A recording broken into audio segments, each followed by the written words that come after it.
IS Entertainment present Delhi.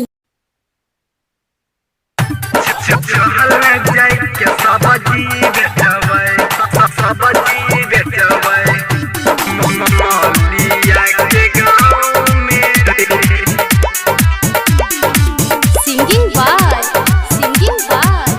Rakesh Lal Yadav. लगल फिर से लॉकडाउन कर कोई उपाय रे।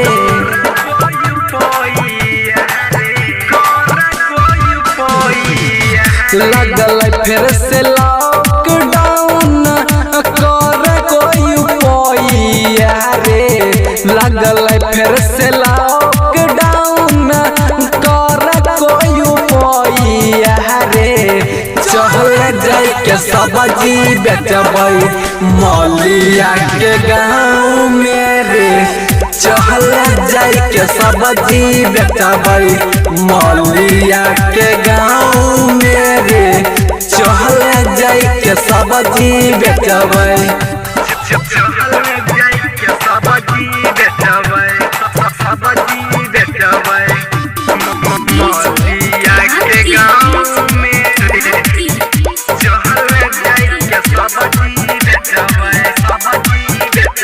Mix by Rakesh Lal Yadav.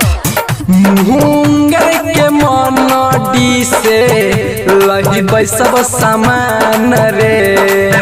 बेचन चल जैबै मौलिया के गाँव रे।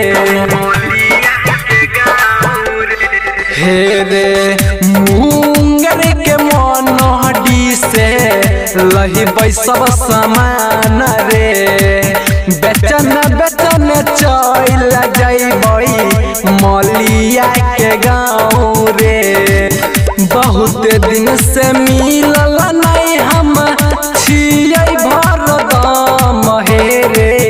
बहुत दिन से मिलल नहीं हम छियै भरदम हे रे।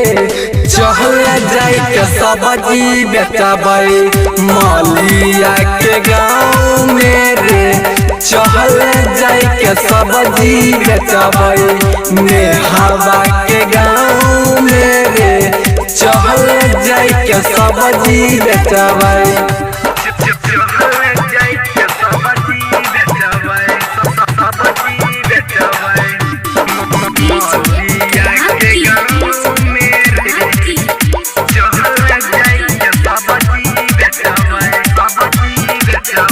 Road music recording studio Banarasi बासा मुंगेर। लगत केतनो लाज हमारा छोड़बै नाही काम रे। सब्जी के बहाना जैबै मिलै ओकर गाँव रे। हे रे लगत केतनो लाज हमारा छोड़बै नाही काम रे। सब्जी के बहाना मिलै जैबै ओकर गाँव रे। राइटर सोनू राकेश करबै दोनों काम हे रे। राइटर सोनू राकेश करबै दोनों काम हे रे। चहल जाय के सब्जी बेचबै मौलिया के गाँव में रे। चहल जाय के सब्जी बेचबै जूलिया के गाँव में रे। चहल जाय के सब्जी बेचबै। Road music recording studio Banarasi बासा मुंगेर।